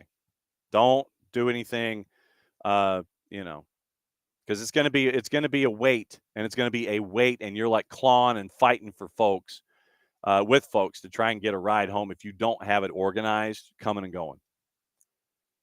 Uber, coming and going, lock it down. And there's also In-N-Out Burger over by the UT campus too, so that's always there. But seriously, you're going in a couple of weeks, 2 weeks, I think. Go, have fun. You got In-N-Out. There's a lot of stuff to do downtown. There's a great central district with bars and everything, great Tex-Mex downtown. Going to the game, lock in an Uber. That's the easiest way to go about it. There. You have been summarily warned. But yeah, Q2 Stadium, you'll go in, and there's no place to expand except the one bank, and you can't really do that. So that's what you're staring at. But once again, remember, tonight, the mathematician, Hector Said Martinez Sorto. He's going to be the man in the middle. And folks, a month ago, 5 weeks ago, Nations League semi, Mexico and Canada, and he didn't call a pen, and so folks are hot. So remember that. I'm thinking that he may not necessarily use his whistle a whole lot when it comes to the match in general or the match tonight. So once again, you have been summarily warned about all that stuff.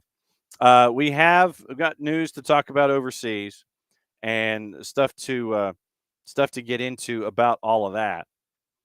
I'm trying to sit here and figure out, okay, so there's the Leicester story, the Nottingham story, and other stuff that is going on. I'm trying to see if there's any other things going on. But there was a story, and we'll get into the greatest hits here of what was going on in the Premier League, and then we'll go through it because there's a story involving a Premier League team that I wanted to get into. Evangelos Marinakis has halted his Nottingham Forest involvement. He owns Olympiacos. He is pausing control of the English side to avoid a possible breach of UEFA's multi-club ownership rules, because with the possibility existing of Nottingham Forest making it to European football, and you could be locked in with Olympiacos in a tournament, then you get into the whole favoritism thing and one team being picked over another if you're a multi-club model. Suspended his interest, placing his shares in a blind trust to comply with UEFA regulations on multi-club ownership. He will have no control or influence on Forest's business next season. Currently 6th, finishing top 5 would guarantee a spot in Champions League. Olympiacos have already qualified for Champions League. But once again, remember, UEFA rules dictate clubs governed by the same ownership cannot compete in the same competition. If they qualify for Champions League, it would have required either them or Olympiacos to pull out of the competition if Marinakis had remained in control. Though Forest could still secure a spot, and this is from our friends at The Telegraph, in the Europa League if they finish outside the top 5, the move is designed to avoid any future complications with UEFA. Telegraph Sport understands Marinakis, who bought the club bought Forest in May of 2017, fully committed. Socrates Kamanakis, the co-owner, is returning to the club board. Not the first Premier League club whose owners have had to pause their involvement. Remember, Ineos had to suspend their interest in Nice for this season. Manchester City also withdrew their control over Girona. 5 matches left in the regular season to try to get a Champions League place. They haven't competed in the Cup since 95-96. Brentford, Crystal Palace, Leicester, West Ham, Chelsea. That run-in looks pretty favorable. So John Percy is saying it's going to be a business-as-usual approach with Marinakis, fully committed to the club. But once again, you don't want to be in violation of Article 5. And so that's why Evangelinas Marinakis is like, you know what, fam? I'm out. Nothing personal, but I'm out. And everything's cool. Chelsea, and this is what came in from our friend Ben Jacobs. We always keep an eye on what Ben Jacobs is up to with all of the stories that he chases on a daily basis.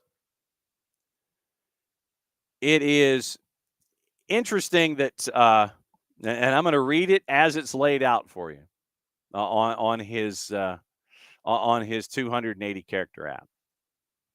So Ben, who once again, it was great to have him on at the beginning of the season, especially after the Miguel Almiron deal. So we mentioned Evangelinas Marinakis. DAMAC, D-A-M-A-C Properties, is going to feature as Chelsea's front of shirt sponsor until the end of the season. Chelsea are engaged in a competitive process for a front of shirt sponsor for 25-26, including the Club World Cup. DAMAC have been at the forefront of the Middle East luxury real estate market since 2002. And so DAMAC Properties, an Emirati property development company based in Dubai,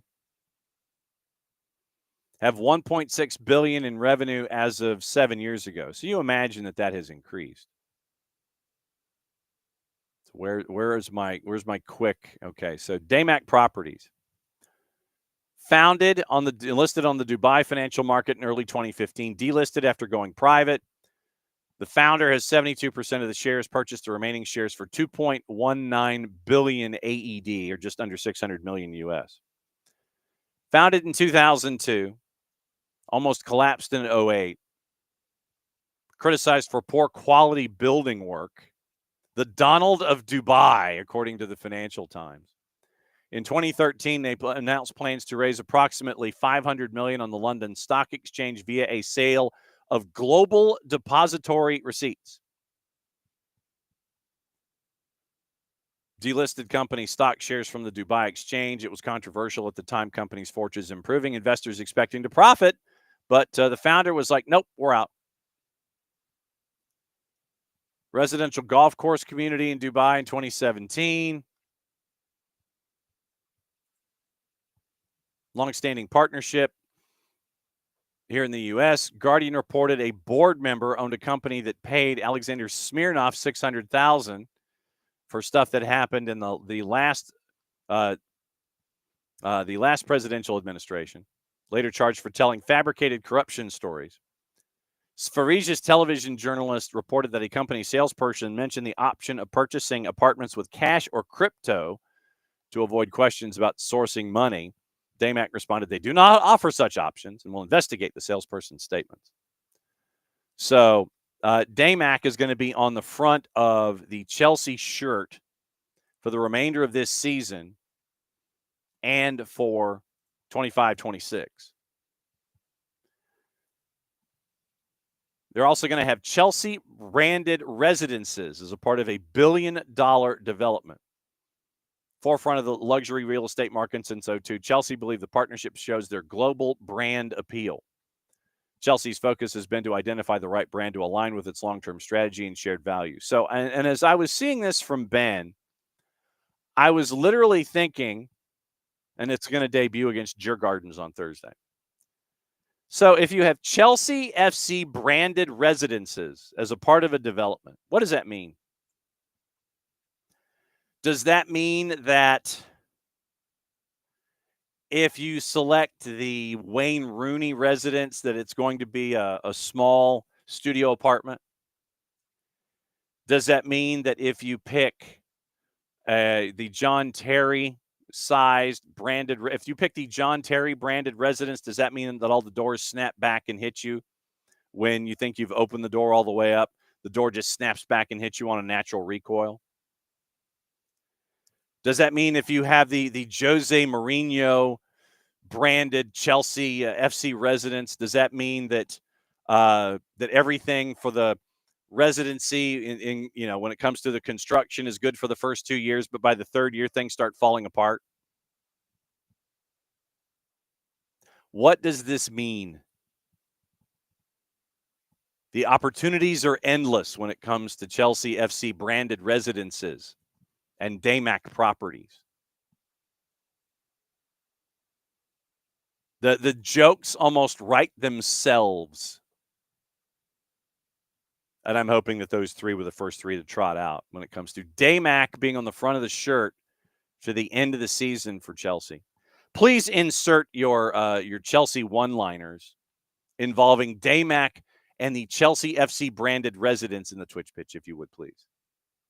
I literally saw that, and I'm like, oh, the jokes are going to write themselves. And they already have. So saw that with Damac, and I was like, oh. Remember the idea of gardening leave? Apparently, we have another manager in the championship who's going to go on gardening leave. West Brom's making a move for Martí Cifuentes. QPR has placed Martí Cifuentes on gardening leave. He may replace Tony Mowbray, who Tony Mowbray got bumped out a little bit ago. Cifuentes did not attend QPR training Tuesday, clashed with the QPR board over future strategy, expected to leave after 18 months. Remember what we were talking about with Wrexham and where they could be legitimately after their first season in the championship? You could be 15th. QPR would be one of the teams I would be safe to say that would have a, they would have a leg behind when it comes to investment and things like that in the championship. So West Brom sacked their manager, Tony Mowbray, following Monday's home defeat by Derby. So that meant that West Brom probably isn't going to make the playoffs. And so now Cifuentes is on a list of options for West Brom. And so QPR put out a statement. He's been placed on gardening leave, Martí Cifuentes. He's on gardening leave. He's going to go plant some flowers, maybe work on some, vegetables and things like that. He's on gardening leave. Gardening leave. Gardening leave. QPR 15th in the championship, and they're away at Sunderland on Saturday. West Brom, by the way, with the sacking of Tony Mowbray, 7th manager. They're going to be looking for their 7th manager in less than 6 years. That kind of stability is also something that a Wrexham has that others do not. So you got that. So like I said, I think that, back to the Wrexham discussion, legitimately, I think they could, survive year one, maybe be 15th or something like that, then fight their way in another couple of years to aim for 6th. Arsenal loses to PSG yesterday. Luis Enrique is a bad man. 1-0 loss. to PSG. And the set piece that was put together by Declan Rice, unfortunately, it had a player offside. I think it was on review that it was pulled back, the equalizer. But yeah, 1-0 yesterday. And so now Arsenal's going to have to take care of business against PSG at the Emirates. But you're going up against Luis Enrique. I would probably say good luck. Good luck to you. Evan Ilson from Bournemouth had his United red card overturned. Not going to serve the ban. He can face Arsenal on Saturday. Had a 3-match ban for the red card overturned, dismissed in the 70th after a challenge on Mazraoui. Following a recommendation by VAR. Once again,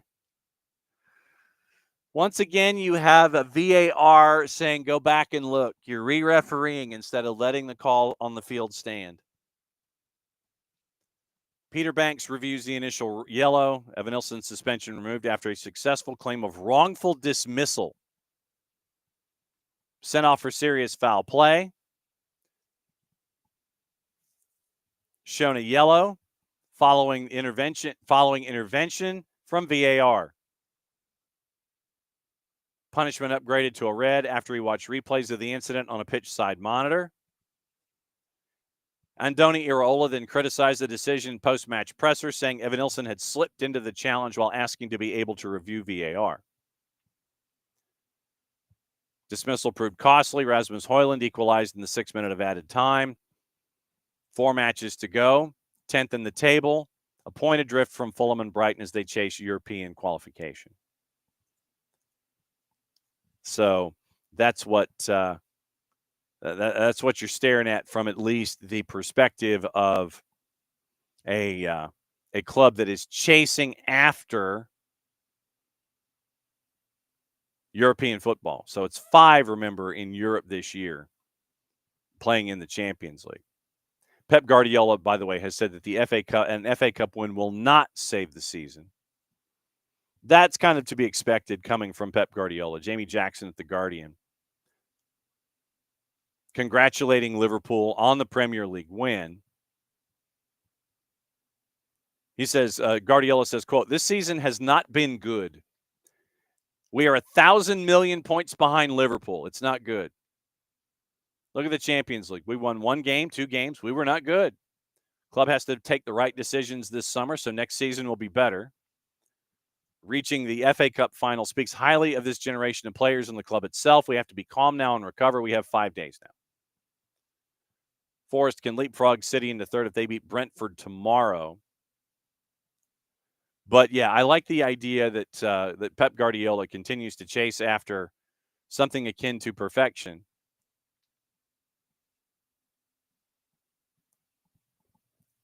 We're 1,000 million points behind Liverpool.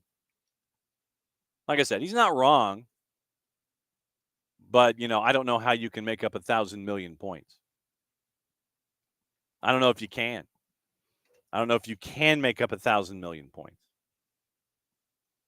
That'd be kind of cool, though, if you ever could find a way to make up 1,000 million points. I think that'd be great. As I sit here and try and find the other websites that I'm chasing after, I always forget that the Sunday Times is not Times. It's the Times. Once again, we'll go over the GHSA here in a second. I'm trying to see if there's anything else going on in the world that we need to kind of keep an eye out for. Last month of the season, the John Terry suite, or the John Terry condo,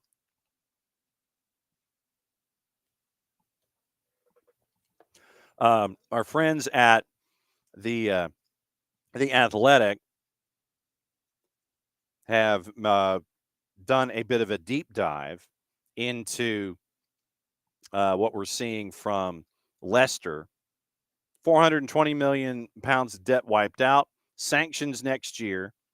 2 arguments are dividing fans. So, sorry, Knicks.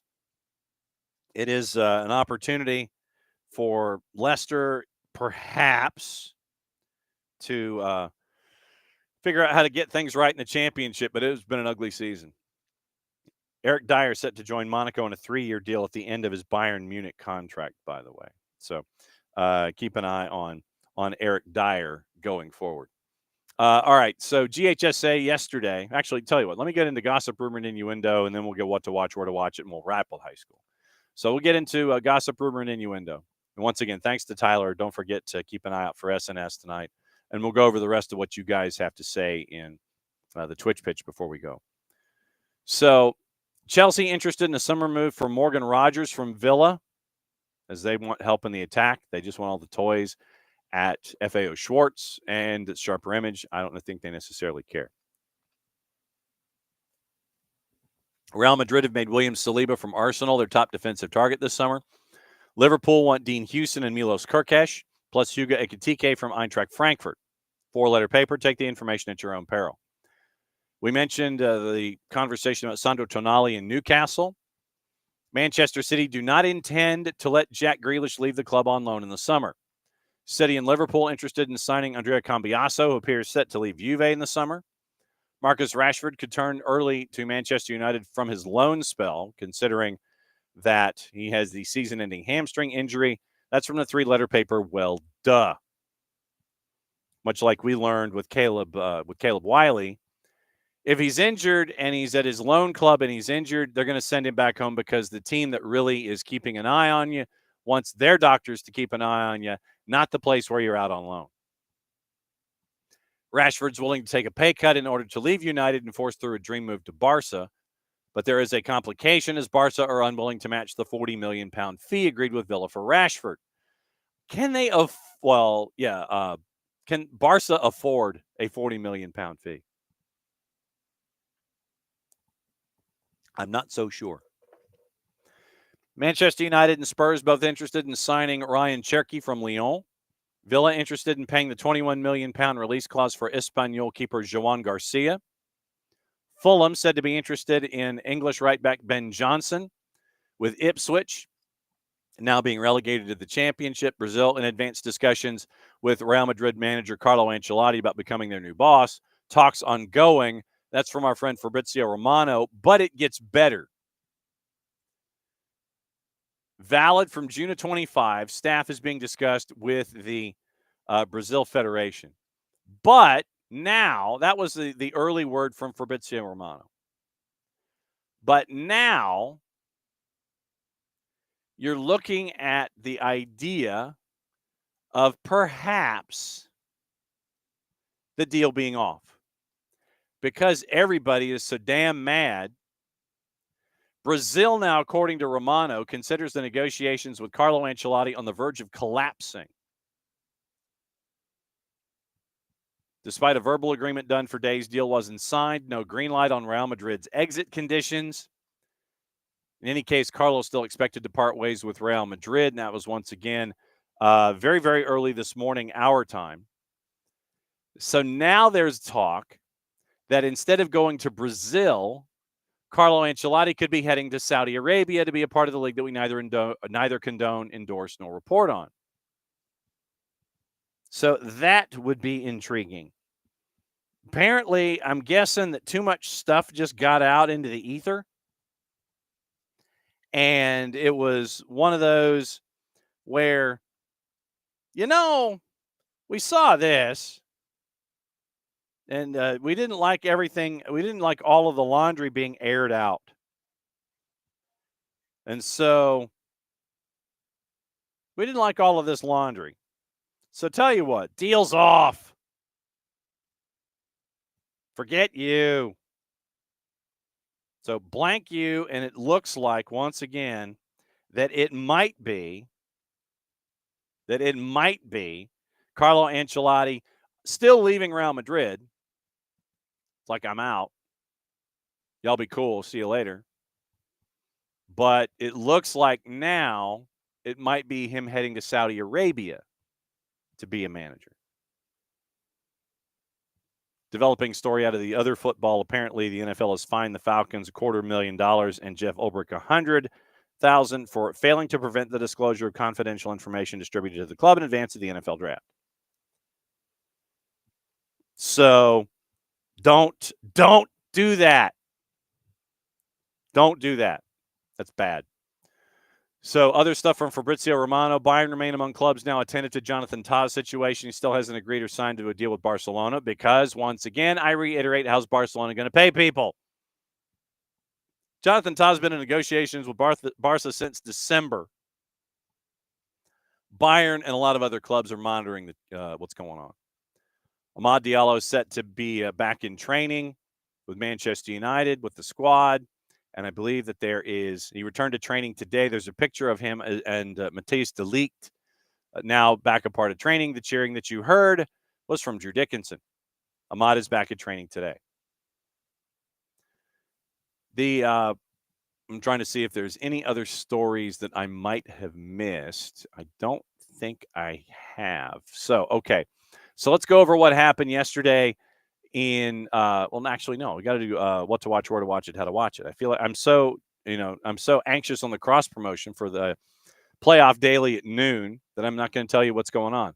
So once again, BN 11 o'clock and 2 o'clock, U20 African Cup of Nations. You can get all the BNs, Nuestro Telecidio for the fans, Teise, CDO for the fans. Tigo, I believe, is now up, as well as Nico, as well as our buddy Nino Torres and Gold TV. You can get that at fntz.co/soccer down here. Helps us out, helps them out, and helps continue to have you grow the number of leagues that you're paying attention to on a daily basis, that you can have conversations with folks and sit there and go, why are you talking to me about the Uruguayan Primera? Because I watch on Fanatiz. Champions League is on CBS, big CBS at 3 o'clock. Barca and Inter. FS1 has the Messi and Friends Vancouver match at 8. FS2 has the Can Champ at 7 with Toronto and CF Montreal. Tuda NA Univision, they are also simulcasting the Champions League. On the Plus, Jägermeister Cup, Vegas Lights and AV Alta at 10:30. Paramount Plus, AFC Champions League Elite at 12:30. League One, Blackpool Birmingham at 2:45. And Champions League on Paramount Plus at 3. Women's game, ESPN2. Women's Super League, Manchester United and Chelsea at 3:15, as well as on ESPN Deportes. And ESPN Plus, Villa and Arsenal is on at 1 o'clock on the Plus. So let's see what else is going on y'all's minds today. And like I said, I know that there's been a whole lot of conversation in and around the club, and I love that you guys continue to have these kinds of conversations. Let's see. Yeah, right. Unified match. You're right. Correct, Abby. Yes. Unified match following Nashville Saturday. There's also the unified match in Austin, too, if you go to Austin. So, yes, absolutely true. Alex, this is absolutely true. Because when I get chuckles, it's that much for me to try and make sure that I can't repeat it. Yes, absolute bangers, and that's why we love you. And yes, big, and also yes, Ryan Reynolds, David has big time wife money too. Stephen Holt, thanks for coming in and thanks for dropping in this morning. It's been a while, I think, since you've been here in the Twitch pitch, but thanks for coming in this morning. Yeah, you gotta be able to have more resources. Yeah, and yeah. All right. So I was gonna mention Atlantic Station. So hang on just a second. It has moved and relocated. So hang on. Because they were having this big to-do, and that's the official term. It's a to-do about the store at Atlantic Station. So let me see if I can find the piece of information on the relocation. I think that's too far back. So hang on. If I could spell Atlantic Station. All right. So Atlantic Station. No, we'll go with Atlanta United because it's a relocation, I think, within Atlantic Station. It was not like a complete and total relocation of the whole thing. Match day info. I'll see if I can find it, but I didn't think that it was a complete and total just shifting of everything. I thought it was just moving from one location to the other. Atlanta United, Atlantic Station. Let's do that. So hang on. This is what happens when you have, when you're trying, just like something sticks in your brain and you're trying to figure out where it shifts. Okay. So team store at Atlantic Station, new location. Okay, here we go. Looks like they've moved it, and it's in front of the one sign that they pictured with Atlantic Station is in front of a tree that you would find in South Florida. So here is where I'm getting my info on Atlantic Station. So grand opening Friday, May 16, all-day celebration on the 17th. 260 18th Street, Suite 10,100. And so they're closing the store from the 5th to the 15th. And so it is mobile and pickup in store, phone number. So opening its doors Friday, May 16, all-day celebration to follow May 17. Looks like it's from 10 to 8. But it has just moved to 260 18th Street, Suite 10,100. So, yes, it's just newly relocated team store opening its doors on May the 16th. So that's where it's going. So they're going to be shut from May 5 to 15 to get everything squared away at the new address. So if we do this and we go search for this particular address, how about Google Maps? Google Maps would have been really nice. So Mercedes-Benz celebrating, so they're moving, more accessible and convenient, complimentary parking in the parking deck. First 2 hours free. For the most direct access, patrons are encouraged to park near stairwell 8. Live DJ, Freddie Falcon, Falcons cheerleaders, get a raffle for the Charlotte match, free large Falcons or United tote bag with a $50 purchase while supplies last. And so they're moving from 230 18th Street to 260. So that's basically it. They're moving from 230 to 260. And if you've got something there in the store, make sure that you get it now because they're going to be closed from the 5th to the 15th. So that's what you're staring at when it comes to Atlanta United. I knew there was an answer I could find. So the GHSA update from our friends at Scoreboard. Here's what happened yesterday. It was 4 classifications that had their that they had their round 2s yesterday. And there's still a couple of matches that are going on today to complete round 2. It was yesterday, Class A Division 2, 4, 5, and 6A girls. That's what happened yesterday. And like I said, we'll go over that coming up at noon in more in-depth detail. And like I said, Mike Townsend, the head coach at Trinity Christian, is going to join us at noon. Robert Houston, the head coach at Greenbrier, is going to join us at like 10 till 1. So we'll have all that discussion. So yesterday, winners across the board. Class A Division II, Irwin County ranked number 7. They advance. They'll host Elite Scholars, who's ranked number 8. ACA shut out Crawford. They're advancing to take on the winner of Lanier and Screven. I believe that is today. Portal goes to LOA. LOA beat Mount Zion Carroll. Portal beat Dooley County. So it is number 3 and number 6. And then Claxton goes to Tryon. Claxton with another upset, knocking off number 9, Georgia Military. And they're traveling to Tryon, the top-ranked team there. They beat Greene County. In Quad A, upper left-hand side of the bracket, they're all playing today. Walnut Grove, Druid Hills, hosting Druid Hills. Cambridge going to Milton. Marist shuts out Eastside. They're going to go to Stars Mill. Stars Mill shut out Westminster. Pius is going to travel to Blessed Trinity. They both shut out their opponents. BT shut out Harris County. Pius shut out East Forsyth. Allatoona goes to North Oconee. Allatoona beat Pace, and it was in PKs. And then North Oconee shut out Northview. 5A, Lassiter, big win. We're going to have Coach Galvin from Lassiter on tomorrow, in addition to Brian Lawson from Jeff Davis. So those will be our 2 guests tomorrow on tomorrow will be the last in-session playoff daily will be tomorrow because of the media match on Friday. So tomorrow's the last in-session daily live at noon. Lassiter is going to go to Greenbrier. Lassiter beat Chamblee, and Greenbrier beat Jackson County. Loganville and Villarica is today. Winner of that one gets Northgate, who shut out River Ridge. Alexander, ranked number 9, goes to number 2 Pope, who beat McIntosh in PKs 4-2.